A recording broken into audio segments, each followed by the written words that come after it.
มาแล้วทุกคนมื้อนี้เราอยู่กับช้างอันแต่โมเมนต์ช้างอันทั่วไปเนาะตัวนี้จะเป็นแบรนด์พรีเมียมของทางเพื่อนซึ่งก็คืออวตารเนาะอวตารนี่หลายคนอาจจะยังบ่ฮู้ว่าเป็นแบรนด์เดียวกันเครือเดียวกันกับของช้างอันแต่ตัวนี้จะเป็นแบรนด์ตัวรุ่นท็อปของเพื่อนก็คือเป็นชื่อว่าอวตารเนาะและจุดเด่นของทางอวตารก็คือนี่เนาะรูปทรงหน้าตาของคนที่แบบบ่คือไผแล้วก็บ่มีไผคืออีกทรงแบบเอเลี่ยนนิดนึงเนาะฟิวเจอริสติกแบบอวกาศเบิ่งตาไฟตัวนี้จะบ่แม่นตาไฟเนาะจะเป็นแทบพวก daytime running light แล้วก็เป็นแทบไฟลีซื่อแล้วเบิ่งเนาะหน้าตากระจังโดยรวมของเพิ่นส่วนใหญ่จะบ่แม่นตาไฟเนาะซึ่งต่างจากรถทั่วไปเพราะตัวนี้จะเป็นตัวทางของสีรถซะแบบส่วนใหญ่เนาะพื้นที่ดอกไฟจะมีแต่เท่านี้เนาะให้แบบลุคแบบคลีนแล้วก็บ่คือไผท่านสังเกตเนาะหน้าตาล่อๆของเพิ่นแบบนี้สิทรงแบบออกสไตล์เอเลี่ยนหน่อยนึงเนาะแล้วฟิวเจอริสติกแบบอนาคตแน่เบิ่งแทบตาไฟมีแต่เท่านี้เนาะถึงขีดนี้ตัวนี้จะบ่แม่นตาใหญ่ของเพิ่นเนาะจะบ่เป็นตาไฟลักจะอยู่รุมนี้ตัวนี้จะลิ้นเส้นสายหลายก่อนนี่เป็นเส้นสายของไฟพันอยู่ทางเทิงและส่วนตัวนี้เนาะเป็นสไตล์ค่ายบูมแมลงเบอร์อีกอย่างนึงคือมันตัว L นึงตัว L ปีนหางสิเนาะแต่ส่วนตัวเขาเอิ้นว่าบูมแมลงเนาะไฟตัวนี้สิเป็นขีดนี่ให้ทรงแบบอารมณ์ขึ้นรถไซไฟเนาะที่รถออกมาจากหนังอวตารบอไซเบอร์พังบอนี่เนาะหน้าแบบนี้เลยรถในอนาคตนะบวกกับโลโก้เรื่องแสงของเพิ่นตัวนี้โลโก้อวตารเด่นๆนี่โคตรรอเนาะตอนกลางคืนเป็นทรงคลีนแบบจะเอาจากไหนวะออกสไตล์เอเลี่ยนคือเก่าหั่นแหละมาที่ต่อที่หน้าตัวนี้เนาะแต่ซองลมเพิ่นตัวนี้เขียนเอาโลโก้อวตารเนาะจะเป็นเปิดปิดอัตโนมัติตัวนี้นะจะเป็นซองลมแบบอิเล็กทริกและเบิ่งกระจังโดยรวมบนซองลมจะมีแต่เหลือแต่เท่านี้เนาะเพราะตัวนี้เป็นรถไฟฟ้าซองลมเพิ่นจะคือรถไฟฟ้าทั่วไปที่เป็นแบบกระจังหน้าเหลือแต่เท่านั้นและเซ็นเซอร์อัลตราโซนิกตามเคยเนาะ6จุดทั้งหน้ากับเซ็นเซอร์ตัวการระยะมิลลิมิเตอร์เวฟตัวนั้นอีกแล้วก็มีฟอนต์สปลิตเตอร์นี่เนาะเสริมความสปอร์ตแถบสีเงินตัดกับเทานี่ถือว่าลงตัวเนาะดีไซน์เพิ่นนี่รอขี่มาแต่ทางไกลนี่ถือว่าแบบฮู้เลยว่ามันรถอย่างอวตารเนาะหนึ่งเดียวเท่านั้นที่เฮ็ดหน้าเป็นรถแบบนี้มาเลยทุกคนมาเบิ่งพื้นที่สัมภาระทั้งหน้าเพิ่นว่าอีกเสียงนึงก็เป็นฟรังนะอีกคำนึงเนี่ยว้าบขึ้นมาฝาที่ว่าเบาดีเนาะน่าจะเป็นอลูโซกเนี้ยให้มาถึง2ตัวสามารถเปิดเป็นไฟฟ้าอยู่ทางในได้แต่ว่าเขาต้องได้ดันขึ้นเองจะว่าเป็นแบบพวกโซกอิเล็กทริกตอนนี้เนาะพื้นที่ฟรังเพิ่นความจุประมาณ95ลิตรอะไรเงี้ยมีพรมงานประกอบอวตารโคตรดูดีนี่เนาะผ้ากำมะหยี่เอาเครื่องไว้เนาะมีผ้าคนนี้มันจะแบบมีเครื่องแข็งมันจะบ่เต้นกระตึกส่งเสียงเข้าไปเนาะเราเบิ่งปีผลิตใหญ่ฮู้เนาะรถเฮาใหม่แท้2025เดือน3เนาะผลิตสดๆร้อนๆตัวนี้เป็นลูกค้าสั่งจองเนาะสั่งผลิตให้ใหม่เลยเฮานะแล้วเบิ่งลูกเล่นอีกตัวหนึ่งของเพิ่นที่คล้ายๆ Tesla Model Y Juniper เนาะนี่เวลาใส่แบบบางทีมันมีน้ำเนาะตัวนี้มันจะมีหูระบายอยู่นี่นะนี่สามารถแกะออกได้แต่ตอนนี้เขาบ่มีเล็บเนาะเล็บคนรีวิวนั้นงานเขาสามารถแกะเนาะเมื่อกี้เขาแกะบ้างละนี่ใส่กลับเข้าไปดูดีเนาะพื้นที่โดยรวมงานประกอบอวตารที่แบบ Top of the line เนาะเป็นท็อปเทียร์เลยฝากระโปรงก็โคตรเบาแงบนี่ถือว่าได้เรื่องเนาะมาทุกคนมาเบิ่งสเปคล้ออย่างของเพิ่นที่ให้มาตัวนี้เนาะให้มาเป็นถึงขอบ2ใหญ่แบบใหญ่กว่านี้ก็บ่มีอีกแล้วและยางที่ให้มาก็บ่เป็นยางโลโลเนาะตัวนี้เป็น Continental เนาะ Premium Contact 6 Premium Contact เนาะย้ำว่า Premium Contact เป็นยางแบบเกรด A เลยเกรดแบบท็อปเทียร์ก็ถนนดีนุ่มตัวนี้นะส่วนตัวก็ไส้เนาะแต่เป็น Ultra Contact แต่ตัวนี้จะพรีเมียมขึ้นมาแล้วแก้มยางเนาะให้265 40บ่จอยหลายแล้วก็บ่หนาหลายรถสปอร์ตทั้งหลายมักไส้เนาะตัวขอบ40นี่แล้วก็หน้ากว้าง265เนาะถือว่าเต็มเลยการก่อถนนถือว่าดีเยี่ยมตัวนี้แล้วล้ออะไรเนาะเป็นล้อลูกค้าสั่งคัสตอมมาเอาลายนี้เลยนี่เนาะจะเป็นทูโทนบัชแบบปัดกับเปียโนแบล็กเนาะแล้วแทบตัวสีเงินตัวนี้เข้าตัวแทบตัวสปิตแทบตัวสปิตเตอร์ตัวนั้นเนาะแล้วเบรกเนาะตัวนี้เบรกเป็นเบรกเบมโบเนาะตัวนี้เบมโบมาจากโรงงานเขียนใช่ไหมอวตารเนาะเป็นสีเขียวมักนาวอีกอาจจะเบิ่งอีกมุมนึงจะออกเหลืองๆแต่ว่าเบรกตัวนี้มันสั่งเพิ่มมาจากโรงงานเนาะเป็นน่าจะเป็นเบมโบ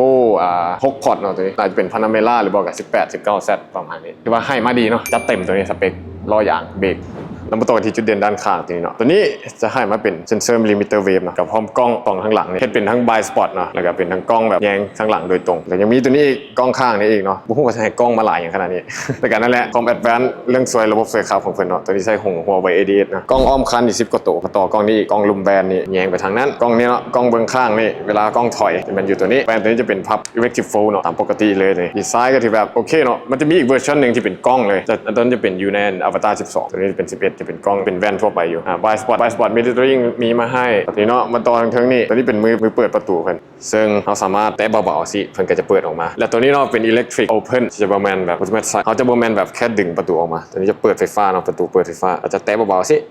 แป๊บเนาะโคตรรอแล้วเวลาสิปิดเนาะเวลาแตะเบาๆตูดไปเนี่ยก็จะปิดให้เลยแต่ไม่ทุกคนจะถามว่าเวลาคันสมมุติเฮายืนตันดิมันสิเปิดมาต่ำบ่ถ้าสิลองยืนตันให้เบิ่งเนาะเนี่ยมันก็จะดีเทคเนาะมันใช้พวกกล้องเขาก็เซ็นเซอร์พวกนั้นแหละเบิ่งเดี๋ยวเฮาย่างไกลออกมันก็จะเปิดต่อนะ โคตรไฮโซโคตรไฮเทคโคตรไซเบอร์โคตรแบบไซเบอร์พังโดนลูกออกมาจากเกมเนาะอนาคตจะปิดมาดิปิดนะครับดูเบาๆ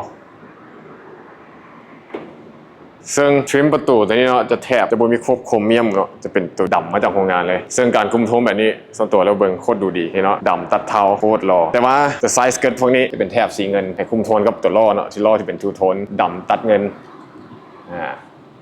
ไซส์เกิร์ตตัวนี้มานำโรงงานเด้อตัวนี้เขียนอวตารเนาะโลโก้ยังแบบคือพวกโลโก้คอมเอเลียนไปเนาะจะแบบพวกเกมมิ่งนะโลโก้ยังแบบดูดีเบิ่งแบบเพิ่งรุดออกมาจากหนังอวตารอยู่ดีไซน์ทวารอแล้วประตูทั้งหลังก็คือกันเป็นอิเล็กทริกโอเพนเนาะแต่ค่อยๆสิเนี่ยโคตรเราโคตรรอโคตรไฮเทคสุดเนาะเราปิดเนาะกันดันค่อยๆเราเวลาล็อกเนาะตัวบันประตูนี้ก็จะอิเล็กทริกโฟล์เข้าไปเรียบไปกับตัวรถแหงต้านลมตัวนั้นกันแล้วก็โจกแล้วก็เป็นเฟรมเรททั้งสองเลยเนาะก็เป็นกระจกไล่กรอบหน่อยนี่จะบ่มีกรอบเลยให้ความแบบฟิวเจอริสติกไปอีกระดับหนึ่งปิดเนาะมาเนี่ยเอาไปแล้วเอาไปตา11คันนี้เนาะหูสากของมันจะอยู่ที่ข้างหลังของเบื้องซ้ายเนาะหูฝั่งนี้จะเป็น DC Charge เนาะขับกำลังได้สูงสุด270กิโลวัตต์เนาะเอาเลือกตัวนี้ DC เนาะตัวนี้ก็จะขับได้ถึง11กิโลวัตต์เนาะซึ่งดับเบิลจากรถไฟฟ้าทั่วไปถือว่าสับไฟบ้านเนี่ยเข้าไว้รถไฟฟ้าปกติ2เท่าแต่ทั้งนี้ทั้งนั้นเนาะตู้สากที่จะติดตั้งก็ต้องแมนตู้ที่ซัพพอร์ตสาก11กิโลวัตต์เนาะซึ่งก็ตกอยู่ประมาณจะ64แอมป์ตู้สากตัวนั้นต้องห้องรับตัวสาก11กิโลวัตต์เนาะคือ3เฟสนั่นแหละมาต่อที่รูปทรงด้านหลังของ Avatar 11คันนี้เนาะซึ่งทรงเพิ่นบอกอยู่เป็น SUV แต่ว่าก้นเพิ่นเนาะให้ลงแบบคืบแบบตัดลงจังซี่เนาะซึ่งบ่มีค่ายใดเฮ็ดแบบเพิ่นแต่จุดเด่นของเพิ่นก็มันอยู่ท้ายนี่แหละนี่ตัวอย่างเป็นตัวนี้เนาะปกติรถทรง SUV ทั่วไปจะเป็นลาบลงแต่อันนี้จะเป็นแบบมานี่ตัดลงแล้วมาเป็นจังซี่ให้ลมคือแบบพวกซุปเปอร์คาร์ที่แบบที่มันเครื่องวางกลางนะเป็นมิดเอนจินและการที่เพิ่นให้แวนน้อยหน่อยนี่มาเนาะมันจะให้กล้องนี้เสริมมาเพื่อสิว่าจังได๋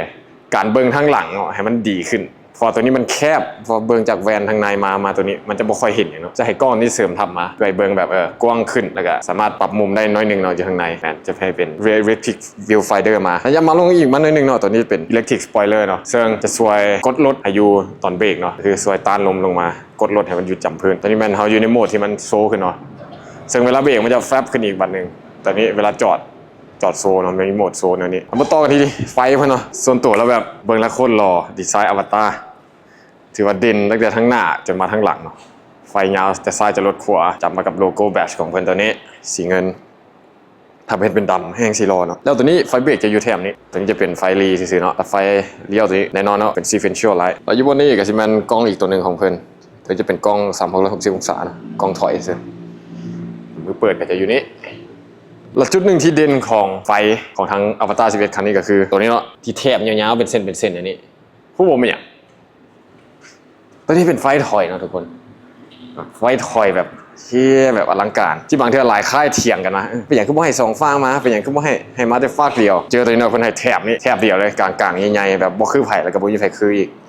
นี่ยาวจะซ้ายไปครับพี่แต่ยังมีไฟตัดหมอกเนาะที่แบบเอาไว้นี่ซึ่งเบรนเขาแบบผสมผสานเขากับตัวนี้แบบโคตรลงตัวแบบเบิ่งละคลีนแล้วแต่ว่าแบบให้ความแบบครบมากนะซึ่งแบบว่ามันคลีนแบบตัดนู่นตัดนี่เนาะแต่คลีนแบบเอาไว้น้ำกัดเขาเบิ่งบอกจนกว่าเขาจะเปิดเนาะแล้วมาต่อที่จุดเด่นด้านลมนะนี่ให้อารมณ์แบบมีนะชีพรีดลมเนาะเป็น rear splitter นี่ยังคงแบบโทนเปียโนแบล็กกับสีเงินนี่เนาะซิลเวอร์เซ็นเซอร์ทุกอย่างให้มาต่ำเคยเซ็นเซอร์อัลตราโซนิกการระยะ6 จุดมาคือเก่าเนาะมาเนาะทุกคนมาเบิ่งพื้นที่สัมภาระด้านหลัง trunk space ของเพิ่นไฟ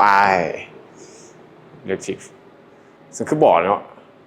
รถ SUV แต่แบบประตูเปิดคือรถซีดานอย่างไปสินะเบิ่งอันนี้ส่งอัพไฟฟ้าเพิ่นเนาะให้ก้านสั้นๆมาซึ่งบ่ค่อยเห็นในหลายรุ่นเนาะการเฮ็ด SUV แล้วก้นเป็นอย่างนี้พื้นที่สัมภาระโดยรวมประมาณ400กว่าลิตรเนาะตัวนี้เฮาพิมพ์ตัวเลขแน่ๆให้ตัวนี้เนาะยังมีพื้นที่ด้านลมอีกน้อยนึงประมาณ5ลิตรเนาะเอาไว้พวกตัวโทฮิชกับแมนโดนคอตัวลากหั่นเนาะตัวนี้ตัวแถบเรื่องสอบเรื่องแสงหั่น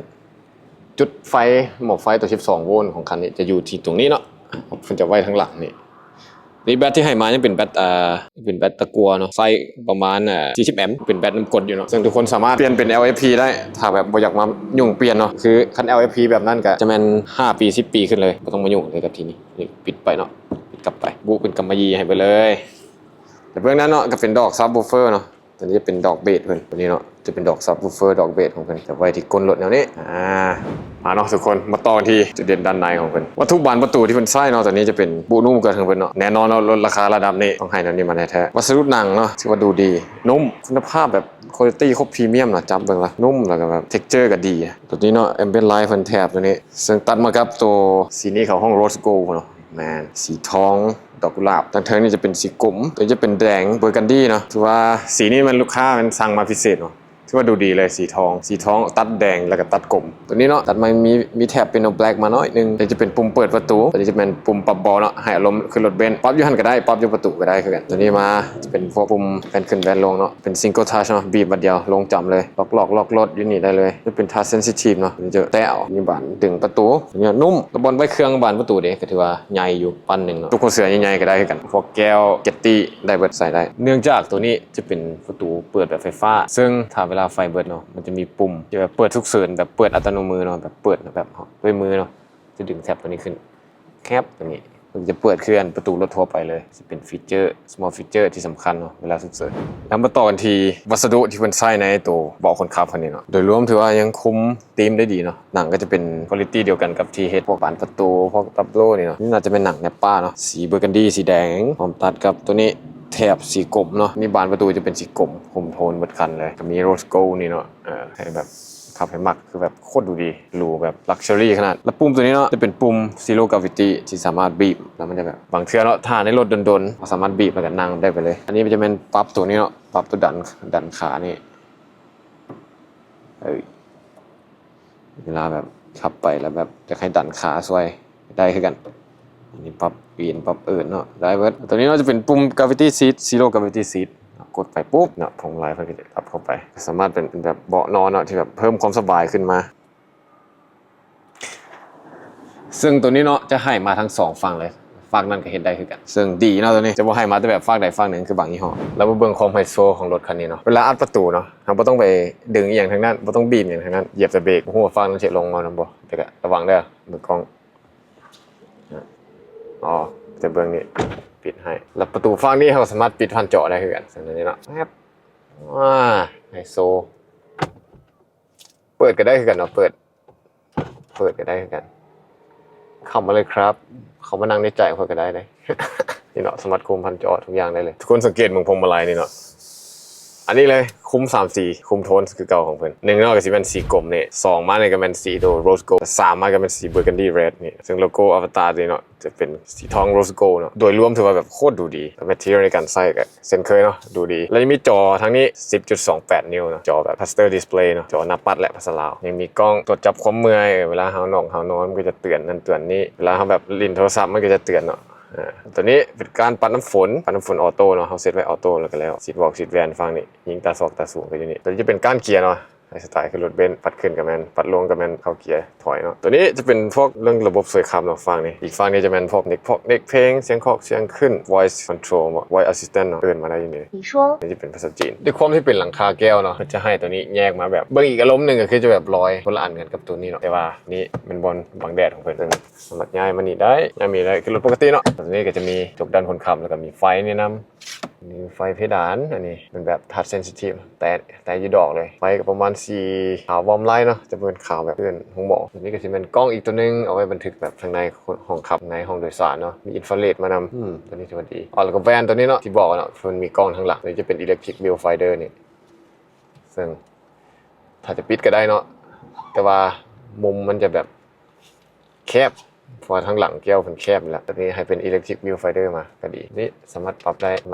นี่เนาะสิเลื่อนลงปรับได้อีกน้อยนึงเป็นนี่ก็จะเป็นแวนทั่วไปเนาะซึ่งบ่ค่อยเห็นอย่างอ้อยหลีรีวิวตามความเป็นจริงเนาะจะเห็นแต่แบบพักอันนั้นมันตันตัวแล้วแนะนำให้เปิด electric viewfinder นะแล้วมาต่อที่จุดเด่นด้านกลางของเพิ่นเนาะจอนี่ให้ขนาดมาเป็น 15.6 นิ้วเนาะเป็นระบบของ Huawei เนาะ Huawei Harmony นี่ตัวนี้จะเป็น Huawei Harmony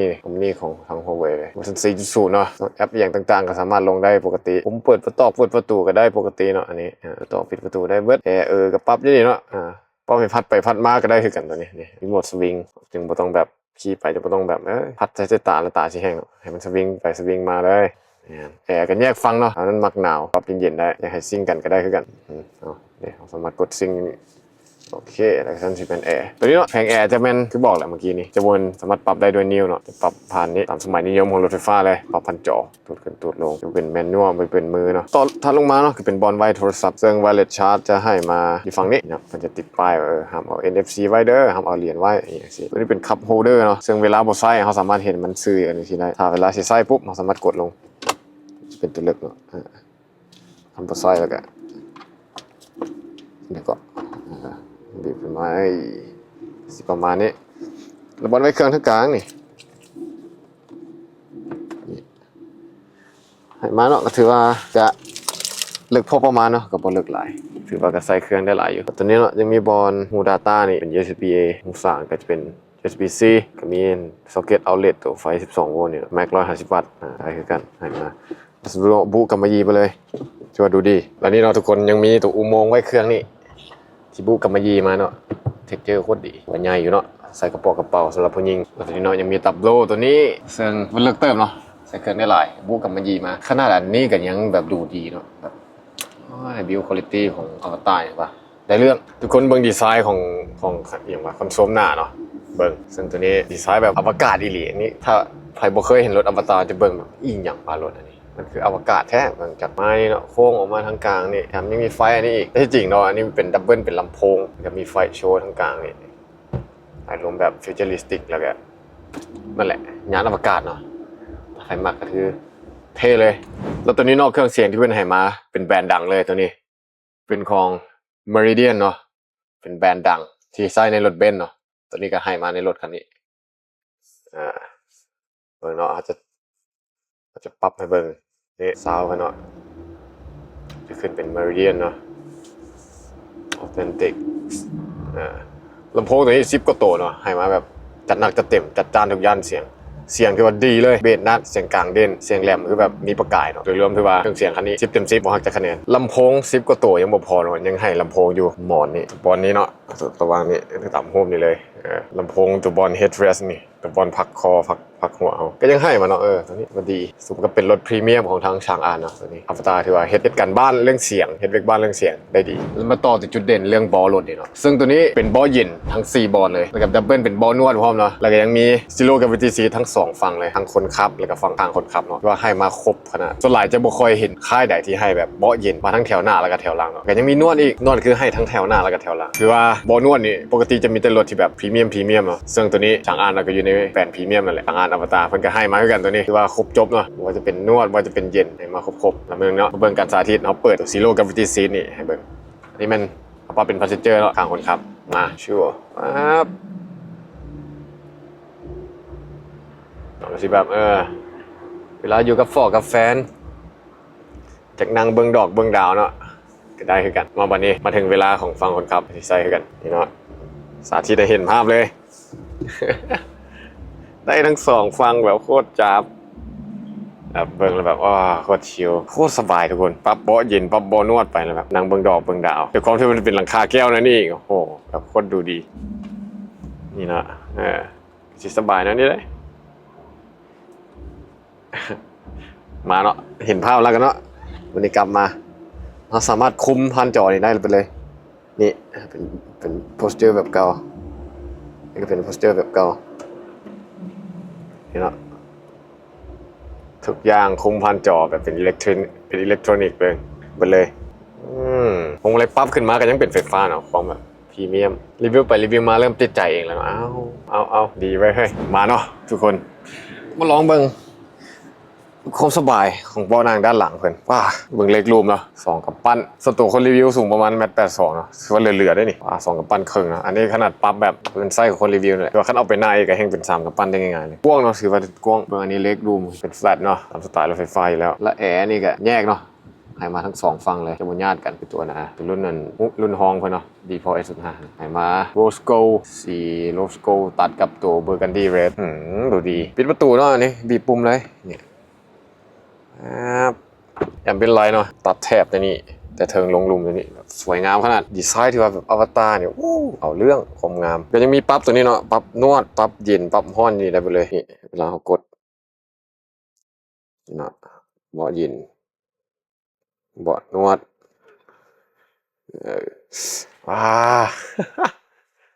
เฮียบอลนวดทั้งหลังบอลเย็นทั้งหลังคือขากเว้ยทุกคนโคตรขากเลยท่านผู้ชมเอ้ยว่าต้องที่บอลวางแขนเนาะนี่อาร์มเรสตัวนี้แป๊บมานี่ปาดโถตัวนี้จะบนมีกระดูกเนาะจะอาศัยตัวแทงหมอนทั้งกลางนี่ค้ำตัวนี้เปิดออกมานี่เป็นบอลไว้มือถือเนาะจะมีซอง USB-C นี่ทะเบียนนี้เป็นทะเบียนนี้ก็จะเป็นบอลไว้แก้วเนาะแป๊บนี่ดีไซน์เท่อีกแล้วนี่กันดูดีเนาะเวลาเขาบอใส่พวกนี้เขาแบบนี้ลงมาก็สีบอลไว้ทำปกติเรายังมีตัวเทอร์โนตัวนี้เนาะที่แบบนี่เนาะเวลาเขามีเครื่องยาวๆเขาจะเปิดให้มันลวงมาหรือว่ากระจกเอาเครื่องข้างหลังเปิดนี่ได้นี่คือรถยุโรปเลยดีไซน์มาดีว้าระเบาะนวดพอนวดแห้งอีกได้มันแบบนวดแบบพอแก้ขัดเนาะอันนี้ขนาดเวล2เป็นเวล3แห้งสีแห้งโอ้สบายเอาเรื่องแต่บอลโน่เป็นบอลไว้เครื่องทั้งหน้านี่เนาะงานดูดีเลยโค้งเป็นพาวช์ใหญ่ๆสิแล้วเบิ้งเล็กรูมเดี๋ยวแล้วพื้นที่ด้านหัวที่เหลือเนาะสูงประมาณกับปั้นครึ่งแล้วรถ SUV ก็ถือว่าได้เรื่องเนาะถือว่าพอขี่ไล่หลายไฟตัวนี้จะเป็นปิดเปิดที่นี่เนาะที่เขียนอยู่ในอวตารมันลองนั่งแถวนี้มันสบายป่ะที่สูงขึ้นมาหน่อยนึงเนาะเฮดรูมกับเรือเครื่องกำปั้นนี่แหละถ้าขี่แบบ5คนก็สิแบบอีดๆหน่อยนึงแถวกลางนี่สูงเติบฟังนี่ก็สิคือเบื้องนั่นเลยเนาะบ่อนอกบ่นวดบ่เย็นมีเบิดพวงมาริเดียนเนาะตัวนี้ให้มาและจุดเด่นของทางด้านหลังคาเพิ่นเนาะจะเป็นที่แบบหลังคาแก้วเนาะปกติรถส่วนหลายยางเก่งก็จะยาวเท่านี้แต่นี่หลังคาแก้วเบิ่งยาวเป็นจ้ำพุ่นแบบโคนบานโคตรใหญ่แล้วก็ตัวนี้กับตัวนี้เนาะเป็น2ตัวนี้กับทั้งหน้าก็เป็น2ชิ้นแยกกันสรุปนี่เป็น3ชิ้นพุ่นนั่นนี่1 2 3ทั้งหลังนี่ดีไซน์ขนาดหลังคาก็ยังบ่คือมวลนะความพิเศษของอวตารว่ะบานโคตรใหญ่แบบตัวนี้แน่นอนเนาะเพิ่นเคลือบตัวซานกันร้อนมาอย่างเรียบร้อยแล้วแหละแต่ถ้าไผยังบ่พอเนาะก็สามารถติดฟิล์มเพิ่มเพราะแดดเมืองลาวฮู้กันอยู่เนาะช่วงนี้แฮ่งแบบเกือบ40องศาละติดเพิ่มก็ดีแต่ที่เพิ่นให้มาถือว่าดีอยู่แล้วแต่คันบ่พอก็มีแต่ติดเพิ่มเนาะแล้วท่านผู้ชมและนั่นก็คือ Avatar 11 รุ่น Ultra 4 Wheel Drive เนาะ760กิโลเมตรเป็นเรนจ์ของเพิ่นและสมรรถนะของคันนี้เนาะก็คือให้มาถึง2มอเตอร์กำลังวังช้าของเพิ่นให้มาถึง407กิโลวัตต์หรือว่า687นิวตันเมตรถ้าตีเป็นแรงม้าเด้547แรงม้า0 500ภายใน 3.9 วินาทีจับคู่มากับแบตเตอรี่116กิโลวัตต์โมงเนาะตัวนี้เป็นอาร์คิเทคเจอร์สถาปัตยกรรมแบบ800โวลต์เนาะ DC Fast Charging ได้กำลังสูงสุดถึง270กิโลวัตต์และอัตรากินไฟอยู่ที่ 16.7 กิโลวัตต์ต่อ100กิโลเมตรเท่านั้นเองถือว่าแห้งเนาะแล้วก็แลนได้ไก่แบตใหญ่กำลังวังช้านี่เหลือเฟือขี่เมืองลาวเรือแน่นอนบอกเลยว่าเป็นน้องซุปเปอร์คาร์นะถ้าใครสนใจรถรอแบบสเปคคัสตอมได้ทุกอย่างคืออวตารคันนี้เนาะบ่จะเป็นอินทีเรียสีทั้งในบ่จะเป็นล้อพวกนี้เนาะอย่างที่เป็นออปชั่นเสริมในเว็บเขาสามารถสั่งให้ลูกค้าได้ถ้าใครสนใจเนาะสามารถติดต่อได้ที่เบอร์ที่หน้าโปรไฟล์ได้เลยถ้าพองได้ตามออเดอร์ได้ตามสั่งแน่นอนจัดไป